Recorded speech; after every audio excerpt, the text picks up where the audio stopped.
Good morning everyone दोस्तों, स्वागत है आपका प्रेप पॉइंटर्स में। टुडे इज 22 जुलाई और आज जो 7 टॉपिक्स हम लोग करने वाले हैं एक बार ब्रीफली देख लेते हैं कौन कौन से टॉपिक रहेंगे। आईआर वाले सेक्शन से या फिर ज्योग्राफी वाले सेक्शन से हम लोग टॉपिक करने वाले हैं साइप्रस वाला, बिकॉज टर्की और ग्रीस के बीच में हमेशा से ही साइप्रस को लेकर इश्यूज रहते हैं, उसके बारे में बात करेंगे। उसके अलावा प्रलय मिसाइल के बारे में बात करेंगे। ये वाला टॉपिक भी हम लोग आईआर वाले सेक्शन से भी पढ़ सकते हैं और डिफेंस वाले सेक्शन से भी पढ़ सकते हैं, क्योंकि अभी इंडिया ने प्रलय मिसाइल को अर्मेनिया को देने वाले हैं, उस कॉन्टेक्स्ट में बात कर सकते हैं। उसके अलावा एक डिसीज है न्यू कैसल डिसीज, जो कि यूजली जो पोल्ट्री होती हैं, चिकन्स वगैरह होते हैं, उनके अंदर आता है, ब्राजील में आया हुआ है। तो डिसीज ओरिएंटेड क्वेश्चन हमेशा एग्जाम में पूछता ही है प्रीलिम्स में, तो वहां से इसको देखेंगे। सेंट्रल पोल्यूशन कंट्रोल बोर्ड एक फैक्चुअल सा टॉपिक है, थोड़ा सा इसको हम लोग देख सकते हैं। ग्लोबल जेंडर गैप रिपोर्ट आई है, इसके बारे में बात करेंगे, थोड़ा सा प्रीलिम्स ओरिएंटेड चीजें। उसके अलावा एक छोटी सी माउंटेन है, तरल मेहता माउंटेन है, इसके बारे में बात करेंगे, ये भी थोड़ा सा न्यूज में था, हल्का सा टॉपिक है, 1 मिनट का टॉपिक है सिर्फ। ये वाला टॉपिक इंपॉर्टेंट है, आर्टिकल 361। हालांकि ये टॉपिक मेंस के लिए भी इंपॉर्टेंट हो सकता है, लेकिन हम लोग यहाँ पे प्रीलिम्स ओरिएंटेड बात करेंगे। जो गवर्नर्स हैं, हमारे जो प्रेसिडेंट होते हैं, उनको इम्यूनिटी मिली होती है, उस कॉन्टेक्स्ट में सुप्रीम कोर्ट ने कहा है कि भैया इस बात को हम लोग थोड़ा सा देखेंगे।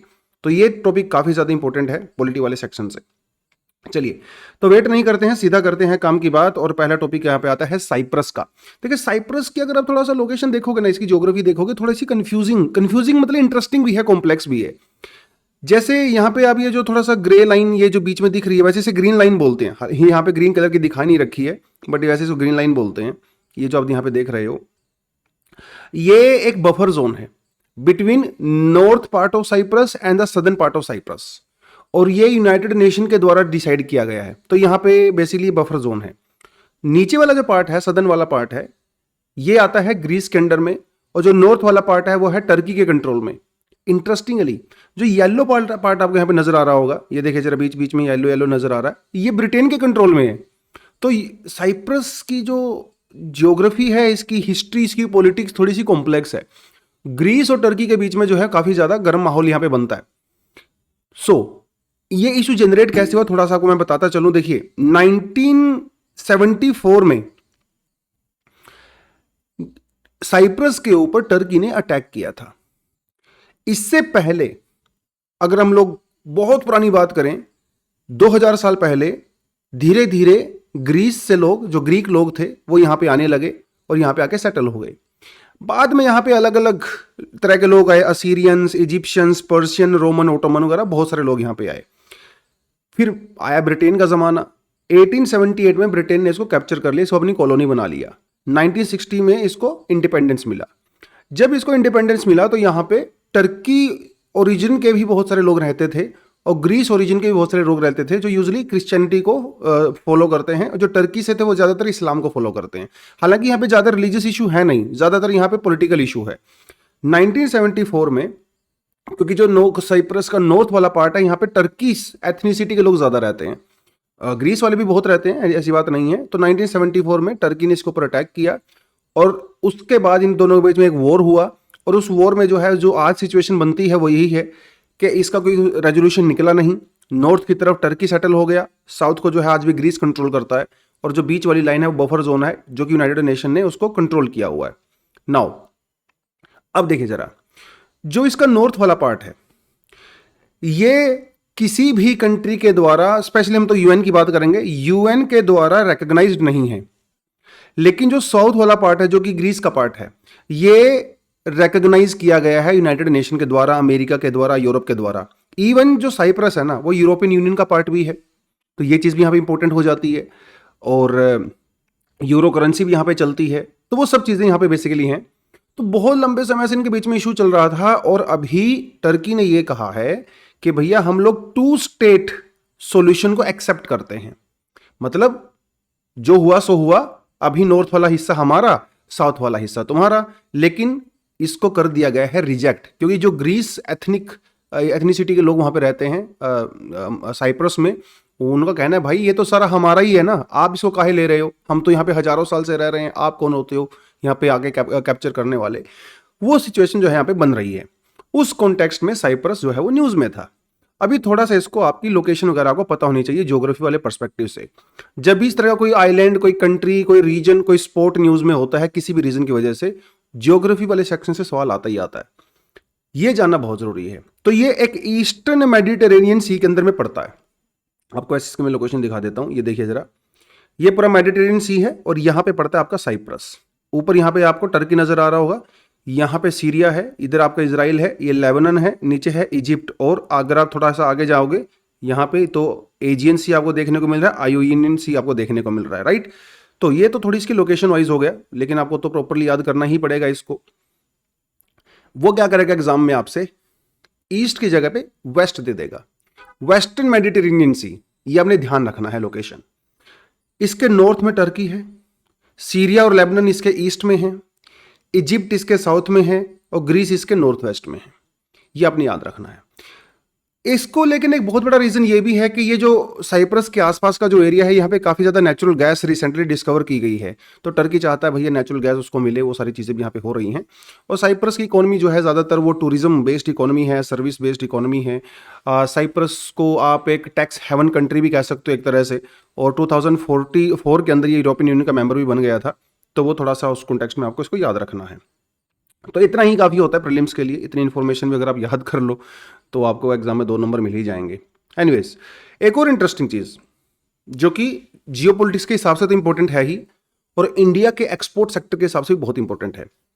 देखिए, काफ़ी समय से ना इंडियन गवर्नमेंट ये चाह रही थी कि हमारा डिफेंस एक्सपोर्ट बढ़े। अभी तुम लोग इंपोर्ट ही करते हैं ज़्यादातर चीज़ें, तो कुछ कुछ चीज़ें अभी हम लोग रिसेंटली पिछले 10-12 सालों में एक्चुअली एक्सपोर्ट करने भी लगे हैं।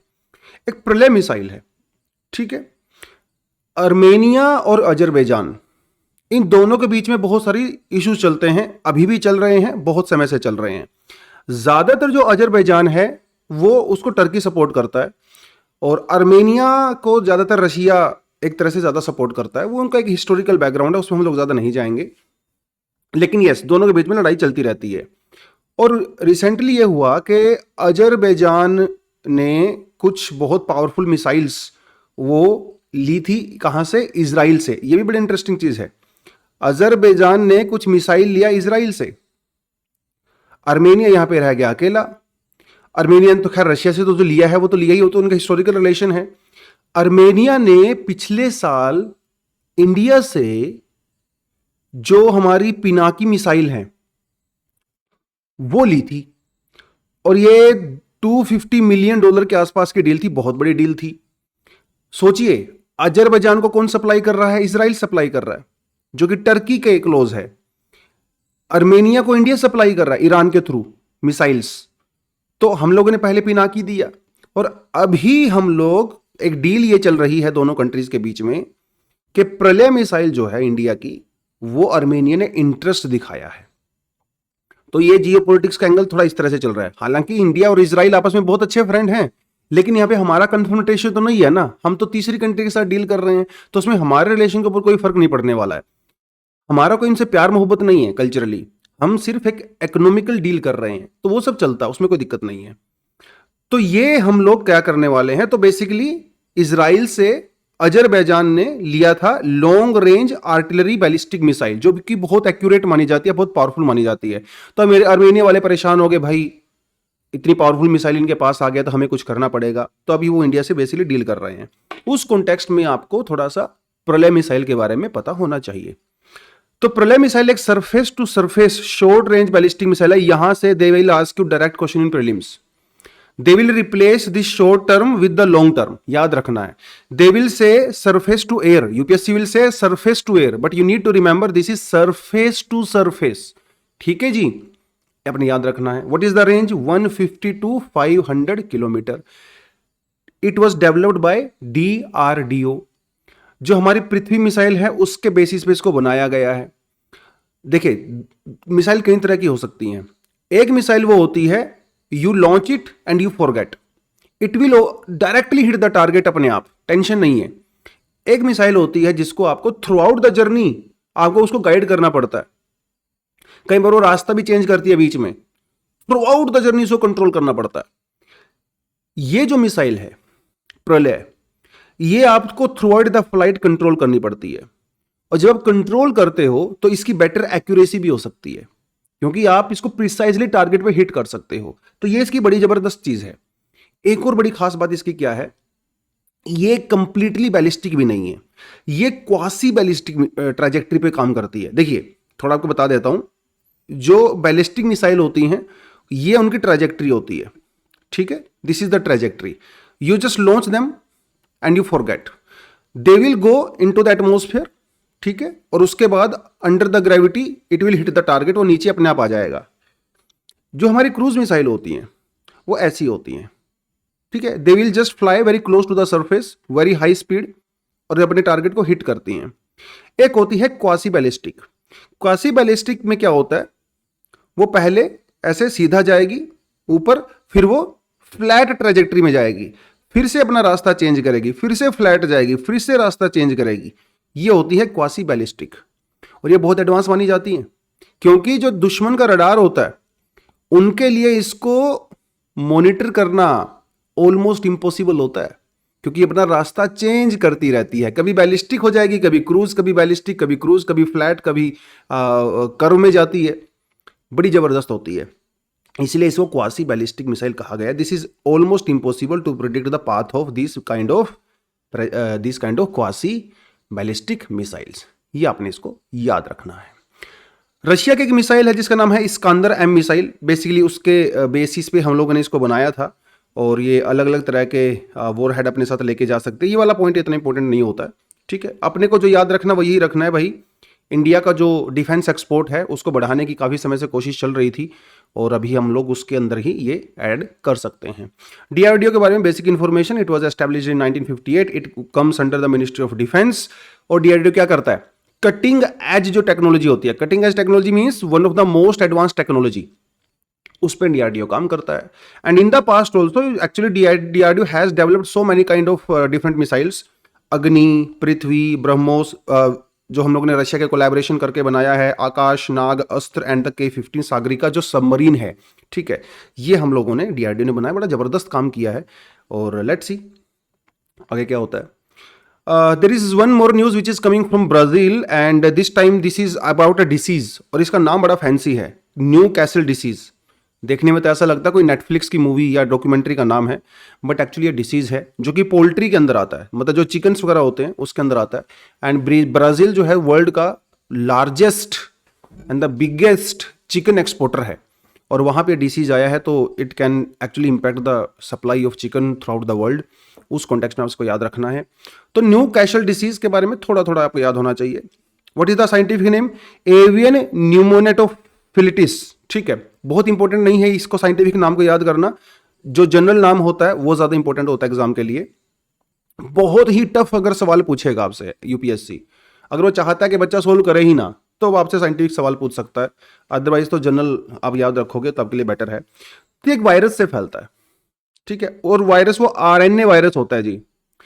और ये जो फैमिली होती है वायरस की, बेसिकली इसके अंदर 22 डिफरेंट तरह के नॉन वेरिएंट्स होते हैं, लेकिन जो सबसे पोटेंट होता है वो ये वाला है, टाइप 1, ठीक है, जिससे ये फैलता है। और ये एक एंडेमिक है poultry disease, Asia, Africa, Mexico, कभी कभी कुछ साउथ अमेरिकन कंट्रीज के अंदर भी आता है। याद रखना है ये एक ग्लोबल पेंडेमिक नहीं है। ग्लोबल पेंडेमिक मीन्स जो पूरी दुनिया में होता है, बहुत लार्ज स्केल पे होता है, लगभग सभी कॉन्टिनेंट्स को कवर करता है। एंडेमिक मतलब दुनिया में कहीं कहीं पे कुछ समय के लिए होता है, फिर खत्म हो जाता है, 2-3 साल बाद फिर से होता है, फिर खत्म हो जाता है, वो थोड़ा एंडेमिक होता है। जैसे इस समय कोविड को भी आप जो है एंडेमिक वाली पोजीशन में रख सकते हो। अभी अक्षय कुमार को कोविड हुआ, जो बाइडेन को कोविड हुआ, तो कुछ कुछ जगह पे अभी भी कोविड दुनिया में हो रहा है, लेकिन पूरे वर्ल्ड में नहीं हो रहा है, तो वो भी आप एक एंडेमिक वाली कैटेगरी में उसको रखिए। जब ये पोल्ट्री को, हमारे जो चिकन होते हैं उनको जब ये डिसीज होता है, तो क्या क्या सिम्टम्स आपको नजर आते हैं। बेसिकली एक रेस्पिरेटरी सिस्टम को अटैक करता है, अब ये कह सकते हो, बाकी तो सारी चीजें अलग हैं, नोजिया, डायरिया, वो सब चीजें, बट मेजर चीज है जो कि उसको सफोकेशन होती है, सांस लेने में दिक्कत होती है, रेस्पिरेटरी डिसीज है। तो जब वो चिकन एक्सेल करता है, एयर को बाहर छोड़ता है, तब उस वायरस वो एयर में चला जाता है, एक चिकन से दूसरे में, तीसरे में, चौथे में, इस तरह से चलता रहता है, और फिर फाइनली जो है रेस्पिरेटरी प्रॉब्लम की वजह से उनकी डेथ हो जाती है। इतना छोटा छोटा चीज आपको याद रखना है। हमारे पास एक ऑर्गेनाइजेशन है जिसे कहते हैं world organisation for the animal health. बहुत पुरानी ऑर्गेनाइजेशन है, 1924 में बनी थी, और इसके अंदर में ये मैंडेटरी है अगर किसी कंट्री के अंदर कोई ऐसा डिसीज होता है जो कि एनिमल्स को इंपैक्ट करता है तो वो उसको तुरंत इंफॉर्मेशन दे। तो इसके अंदर में इंफॉर्मेशन दिया गया है और पहले भी इसके केस आए हैं, डिसीज कोई ऐसी बात नहीं है, this is not for the first time. In 2006 also it was observe in different cities of Brazil. And ये ऑर्गेनाइजेशन आपने याद रखनी है। यूपीएससी हमेशा ऐसी ऑर्गेनाइजेशंस पे फोकस करता है जो बहुत कम न्यूज़ में रहती हैं, कभी कभी न्यूज़ में आती हैं, तो वहाँ से सवाल आपसे पूछ सकता है। World organisation for the animal health 1924 में इसको बनाया गया था। फिर बाद में हम लोगों ने इसका नाम चेंज कर दिया 2003 के अंदर। पुराना नाम इसका हुआ करता था ऑफिस इंटरनेशनल डेस एपिजोटीज, ठीक है। उस समय पे देर वर अराउंड 24 कंट्रीज या 28 कंट्रीज जिन्होंने मिलकर इसको बनाया था। अभी तो लगभग दुनिया की सभी कंट्रीज का पार्ट है, वो आपका थोड़ा सा इसको याद रखना है। चलिए थोड़ा आगे बढ़ें। Central pollution control board basically एक रिवर है केरला के अंदर, और जिसके अंदर काफी ज्यादा वाटर कंटेमिनेट हो गया है। और वो वाटर कंटेमिनेशन हुआ है बेसिकली ह्यूमन बेसिकली फीकल की वजह से, जो लोग पोटी करते हैं या जो जो जो सॉलिड वेस्ट सीवेज होता है उसकी वजह से। लास्ट ईयर जब इस रिवर से सैंपल्स लिए गए थे तो इट वाज हाईली पोल्यूटेड। जो हेल्दी वाटर है, मतलब जिसमें आप नहा सकते हो, वो रेंज होती है 500 MTP, ठीक है। मतलब ये पोल्यूटेंट का लेवल होता है, इतने में आप नहा सकते हो। लेकिन इस रिवर के अंदर जो लेवल आया वो था 11,000। मतलब आप इसमें नहाना तो छोड़ो, कपड़े भी नहीं धो सकते हो, और इसमें से बदबू भी आती है क्योंकि काफी ज्यादा वेस्ट मटेरियल इसमें रहता है ह्यूमन। इस साल भी जब सैंपल लिए गए तो इसकी हालत वैसी ही थी जितनी जैसी पिछले साल थी, इसलिए थोड़ा सा न्यूज में था। और जो हमारे सेंट्रल पोल्यूशन कंट्रोल बोर्ड है, इसने अभी इसको सरकार को भी, केरला की गवर्नमेंट को भी इंस्ट्रक्शंस दिए हैं, और वो थोड़ा रिपोर्ट बेसिकली उन्होंने दिया है। उस कॉन्टेक्स्ट में थोड़ा सा सेंट्रल पोल्यूशन कंट्रोल बोर्ड के बारे में आपको पता होना चाहिए। तो ये एक स्टैट्यूटरी बॉडी है। सबसे पहली बात आपसे सवाल यही पूछ सकता है यूपीएससी में प्रीलिम्स में, तो they will give you kind of table, और एक साइड में there would be name of the organisation and on other column there would be it's a statutory constitutional body. ऐसे क्वेश्चन भी एग्जाम में आते रहते हैं। तो इट्स अ स्टैट्यूटरी ऑर्गेनाइजेशन। 1974 में we had a water act. Under water act it was established, ठीक है। और शुरुआत में सीपीसीबी का मेजर फोकस वाटर कंटेमिनेशन के ऊपर ही हुआ करता था, water pollution and all that. फिर हम लोगों ने 1981 के अंदर air pollution and control act भी हम लोग लेके आए, जिसे एयर एक्ट कहते हैं। इसको भी सीपी के अंदर इंक्लूड कर दिया गया। Then in 1986 we had environmental protection act, इसको भी इंक्लूड कर दिया गया है अभी सीपीसीबी की फंक्शन के अंडर में। तो यूजुअली सीपीसीबी का फंक्शन क्या होता है? सेंट्रल गवर्नमेंट होती हैं, जो स्टेट गवर्नमेंट्स होती हैं, उनको एडवाइज करना होता है how to prevent water pollution, control pollution, cleanliness को प्रमोट करता है, स्टेट बोर्ड्स को थोड़ा बहुत फंडिंग भी करता है, वो सब इसका काम होता है बेसिकली, ठीक है। इसके अंदर एक चेयरमैन होते हैं, कुछ मेंबर सेक्रेटरी होते हैं, बोर्ड मेंबर्स होते हैं, रीजनल ऑफिसर्स होते हैं। ये तो बिल्कुल फैक्चुअल्स इन्फॉर्मेशन होती है। कभी कभी चांसेस होते हैं कि यहाँ से भी आपसे सवाल पूछ सकता है। बहुत ज़्यादा चांस नहीं होते इस तरह के सेक्शन से, बट या कभी कभी ऐसा आपसे पूछ सकता है। की फंक्शन और जो की प्रोग्राम है, ये आपको याद रखना, this is very very important for the prelims. National air monitoring programme, it is coming, it is implemented under CPCB. इसमें क्या होता है? There are 4 pollutants, SO2, NO2, PM10 and the PM2.5। India के अंदर देयर आर 344 सिटीज जहां पे इस programme को इंप्लीमेंट किया गया है। Twice a week report issue की जाती है इन सिटीज के अंदर about the pollution level, measuring these 4 pollutants, SO2, NO2, PM10 and PM2.5। इसको कहते हैं नेशनल एयर मॉनिटरिंग प्रोग्राम। ये आपने याद रखना है। क्यों किया जाता है? To determine the present air quality status, इसलिए इसको किया जाता है। ये इट्स वेरी वेरी इंपॉर्टेंट, दोबारा बता रहा हूं, वेरी वेरी इंपॉर्टेंट। जो ये कदमबरियार रिवर है जहां पे हम लोग पोल्यूशन की बात कर रहे हैं, ये जो है एक वेंगोला पंचायत के अंदर आती है। 27 किलोमीटर की छोटी सी इसकी लेंथ है, बहुत ज़्यादा नहीं है, और इतना इसका कैचमेंट एरिया है। तो ये कोई ज़्यादा इंपॉर्टेंट नहीं है, बस आपको याद रखना है कौन से स्टेट के अंदर है, बस इतना याद रखो। केरला में है ये, ठीक है। इतना आपसे वो सवाल पूछ सकता है। इसकी प्रॉपर डिटेल्स में नहीं जाएगा क्योंकि बहुत माइनर सी रिवर है। Anyways, global gender gap report, तो 2024 की ग्लोबल जेंडर रिपोर्ट आ गई है, which is released by world economic forum. Direct question from there. पहले तो ट्रेंड ऐसा हुआ करता था, हर साल यहां से सवाल आते थे, रिपोर्ट का नाम, ऑर्गेनाइजेशन, इंस्टीट्यूशन। अब तो थोड़े कम आते हैं, बट यस, यूपीएससी बड़ा अनएक्सपेक्टेड होता है। ये ट्रेडिशनली बहुत इंपॉर्टेंट टॉपिक्स रहते थे, अभी भी पूछ सकता है। तो आप देर आर अराउंड 20 से 25 रिपोर्ट्स होती हैं जो कि इंपॉर्टेंट होती हैं एग्जाम के पर्सपेक्टिव से, वो आप याद कर लो। तो बेसिकली आप एक टेबल बना लो, ठीक है, उस टेबल में ये रिपोर्ट्स, इंस्टीट्यूशंस लिख लो, रट्टा मार लो, ज़्यादा दिमाग उसमें लगाना नहीं होता है, उसको याद कर डालो।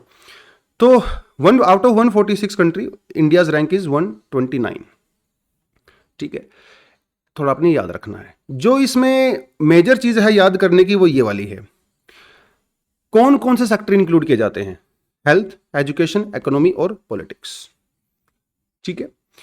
इकोनॉमी की जब हम लोग बात करते हैं तो इकोनॉमिक पार्टिसिपेशन की बात करते हैं कि आउट ऑफ 1000 मेल कितनी फीमेल काम करती हैं, या जो मेल और फीमेल अगर वो सेम ही पोस्ट पे हैं, सेम काम कर रही हैं, तो उनके बीच में जो वेज गैप है, जो सैलरी का गैप है, वो कितना है, उस बेसिस पे हम लोग ये डिसाइड करते हैं।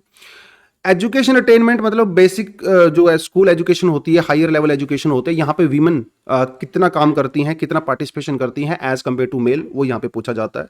पॉलिटिकल एम्पावरमेंट मतलब कितने एमएलए, कितने member of parliaments, local panchayat वगैरह के अंदर कितना पार्टिसिपेशन है, उसके बेसिस पे किया जाता है।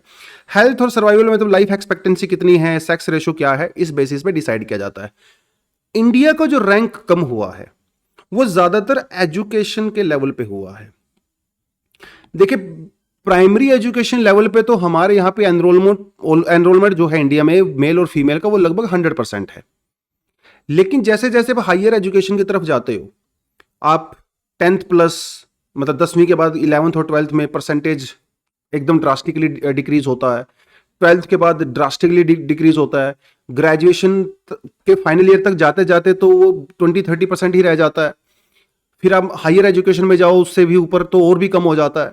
तो ये एजुकेशन मतलब women are getting education on the primary level almost equal to the boys, लेकिन as you go upward in the education level वो परसेंटेज गर्ल्स का धीरे धीरे कम होने लगता है। उस बेसिस पे इंडिया की जो एजुकेशन सेक्टर में परफॉर्मेंस है दैट इज एक्सट्रीमली पुअर। तो ये थोड़ा सा अपने इसको इस कॉन्टेक्स्ट में याद रखना है, ठीक है। चलिए एक छोटा सा टॉपिक है, छोटा सा topic, only 1 minute topic, Taral Mehta. They will directly ask you in exam that these mountains were recently in news, वो कौन से स्टेट से बिलोंग करती हैं, और they can give you a kind of table also, जिसमें एक तरफ होगा नेम ऑफ द माउंटेन, दूसरी तरफ होगा main of the name of the state और द रीजन। ऐसे सवाल पूछेगा। नाम याद रखना है तारल मेहता, ये तारक मेहता का उल्टा चश्मा नहीं है, तारल मेहता है, जो कि छत्तीसगढ़ से में ये माउंटेन होती हैं, और जो छत्तीसगढ़ में ट्राइबल पॉपुलेशन है, these mountains are very sacred to them, वो यहाँ पे पूजा करते हैं, उनके टेम्पल्स हैं यहाँ पे छोटे छोटे। लेकिन अभी हुआ ये कि गवर्नमेंट ने इन माउंटेन्स को किसी प्राइवेट कंपनी को लीज पे दे दिया माइनिंग करने के लिए। तो भाई वो तो कल्चर का हिस्सा है ना, हमारी वर्शिप का हिस्सा है, तो इसीलिए बहुत सारे लोग इन गांव में प्रोटेस्ट कर रहे हैं and they have actually requested president Murmu to stop this. उस वजह से थोड़ा सा न्यूज में था। तो ये आपने बस उस कॉन्टेक्स्ट में याद रखना है, तारल मेहता। इससे ज्यादा डिटेल में जाने की ऐसा आपको जरूरत है नहीं। चलिए last topic, article 361। Article 361 basically है क्या, पहले तो यही पता होना चाहिए। मोटे मोटे तौर पे अगर मैं बात करूं तो आर्टिकल 361 गवर्नर को और प्रेसिडेंट साहब को इम्यूनिटी देता है। इम्यूनिटी मतलब भैया आप कोई भी क्राइम कर दो, आपको कोई अरेस्ट नहीं कर सकता, आपको इम्प्रिजनमेंट नहीं कर सकती, as long as you are in the office, ठीक है। आप कोई भी क्राइम कर दो, यहां पे क्रिमिनल्स की मेजरली बात हो रही है, आप कोई क्राइम करोगे तो आपको प्रिजन नहीं होगा, अरेस्ट नहीं किया जा सकता, इवन आपके अगेंस्ट में एफआईआर भी नहीं हो सकती। सिविल केसेस में हो सकती है 2 महीने का नोटिस देने के बाद। अब इससे जुड़े हुए 2-3 बड़े इंटरेस्टिंग केस रहे। अभी प्रेजेंट जो केस चल रहा है वो वेस्ट बंगाल में चल रहा है। वेस्ट बंगाल की सरकार का कहना है भैया वहां पे जो गवर्नर साहब उन्होंने कुछ इलीगल एक्टिविटी की है, क्रिमिनल एक्टिविटी की है, लेकिन आप कोर्ट में जा नहीं सकते बिकॉज देयर इज इम्यूनिटी। कुछ केस पहले भी हो चुके हैं।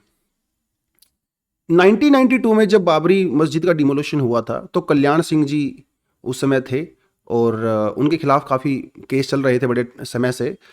2017 में जब कल्याण सिंह जी राजस्थान के गवर्नर थे, सुप्रीम कोर्ट ने कहा कि हाँ 1992 के बाबरी मस्जिद के अंदर अक्यूज्ड हैं, लेकिन फिलहाल बिकॉज वो गवर्नर हैं इसीलिए उनके खिलाफ कोई भी कार्रवाई नहीं हो सकती। ऐसा एक केस मध्य प्रदेश से भी आया। मध्य प्रदेश में जब व्यापम स्कैम हुआ था, बहुत बड़ा स्कैम, उसमें गवर्नर साहब का नाम था, लेकिन उसको भी कोर्ट ने कह दिया कि गवर्नर को इम्यूनिटी होती है। अब ये मामला कई बार खिंच चुका है और अभी ये मामला काफी हाई प्रोफाइल बन चुका है, लेकिन अभी सुप्रीम कोर्ट ने कहा है कि हम इस मामले के ऊपर एक्चुअली हियरिंग करेंगे कि क्या गवर्नर, देखिए प्रेसिडेंट का सवाल यहां पे नहीं है, प्रेसिडेंट को तो ब्लैंकेट इम्यूनिटी होगी, बात यहां पे गवर्नर्स की है। बहुत बार गवर्नर्स ऐसी एक्टिविटी में इन्वॉल्व होते हैं जो एक्चुअली क्रिमिनल एक्टिविटीज होती हैं, उस केस में क्या इम्यूनिटी मिलनी चाहिए या नहीं मिलनी चाहिए, यह मामला भी सुप्रीम कोर्ट में फाइनली पहुंच चुका है। तो क्या सुप्रीम कोर्ट अपने प्रीवियस स्टैंड को रिवर्स करेगा या उसको एज इट इज रखेगा, उसके अंदर चेंजेस करेगा, क्योंकि जुडिशियल रिव्यू तो अल्टीमेटली बेसिक स्ट्रक्चर है। ये सवाल यहां पे बड़ा इंपॉर्टेंट है, क्या ऐसा होगा या नहीं होगा। तो वो उस वजह से थोड़ा सा ये न्यूज में था, उस कॉन्टेक्स्ट में आपको आर्टिकल 362 के बारे में पता होना चाहिए। ठीक है, इसके वैसे 3 क्लोज हैं, वैसे तो 4 क्लोज हैं, लेकिन यहां पे जो इंपॉर्टेंट है वो है ये सेकंड वाला, no criminal proceedings whatsoever shall be instituted or continue against the president or the governor. Article 362 का थर्ड पार्ट क्या कहता है, no process for the arrest or the imprisonment of the president or the governor of the state shall issue from the court during his term of office. मतलब जब तक वो office में है आप उनको इम्यून रखिए, कुछ नहीं कर सकते। तो प्रीवियसली जो केस है मैंने आपको बता ही दिया है, ठीक है, कोर्ट वाले, इतना आपको याद रखना है। हालांकि ये टॉपिक मेंस के पर्सपेक्टिव से भी आ सकता है डिफरेंट कॉन्टेक्स्ट में, लेकिन यहाँ पे क्योंकि हम लोगों ने इसको प्रीलिम्स के हिसाब से पढ़ा है तो इतनी इन्फॉर्मेशन सफिशिएंट है। आर्टिकल बेस्ड क्वेश्चंस आते हैं, इस बार भी आता है, हर साल 2-3 क्वेश्चन आर्टिकल बेस्ड डायरेक्टली या इनडायरेक्टली आपसे सवाल वो एग्जाम में पूछता है। और लक्ष्मीकांत में आप इस टॉपिक को पूरा डिटेल में पढ़ सकते हो, बहुत अच्छे से दिया हुआ है। लेकिन ये करंट वाला पार्ट भी आप थोड़ा इसको मेंस वाले पर्सपेक्टिव से भी पढ़ सकते हैं। ठीक है, अगर गवर्नर की पावर्स, गवर्नर का रोल ऑफ इंडियन पॉलिटी अगर ऐसे सवाल कुछ आते हैं, या क्रिटिसिज्म करने के लिए कुछ आता है, क्रिटिकल एनालिसिस करना कुछ आता है, तो ये आप जो है डेफिनेटली मेंशन वहाँ पे कर सकते हो as an example in your mains answers also. ये है आज का, तो आज यहीं पे करते हैं आज की सभा समाप्त। आई होप आपको थोड़ा बहुत नॉलेज मिला होगा, आपकी जो प्रीवियस नॉलेज थी कुछ एडिशन उसके अंदर हुआ होगा। अगर हुआ है तो वीडियो को लाइक किया करो, दोस्तों के साथ शेयर किया करो जो एग्जाम की प्रिपरेशन करते हैं। और ये कंटेंट सिर्फ यूपीएससी के लिए नहीं है, यूपीएससी के लिए तो है ही ऑब्वियसली, लेकिन अगर आप दूसरे एग्जाम्स की तैयारी भी करते हो तो ये कंटेंट बहुत इंपॉर्टेंट है। क्या ये काफ़ी है? बिल्कुल काफ़ी है। हम लोग रोज 7 टॉपिक करते हैं, महीने में 30 दिन होते हैं, चलो मान लो 4 दिन पेपर नहीं भी आता है तो कम से कम 25-26 दिन तक तो आपके पास आता ही है, तो आप मल्टीप्लाई कर लीजिए। इतने टॉपिक भी अगर एक महीने में आप कर रहे हो ना, इससे बाहर देयर हार्डली एनी चांसेस कोई टॉपिक करंट अफेयर्स का आएगा। और अगर आ भी जाता है तो फिर मान के चलिए वो किसी को नहीं आ रहा है, ठीक है, इतने भी कर लोगे ना, that is more than sufficient for all type of exams. ठीक है, चलो तो यहीं पे करते हैं। Thank you very much, all the best, जय हिंद।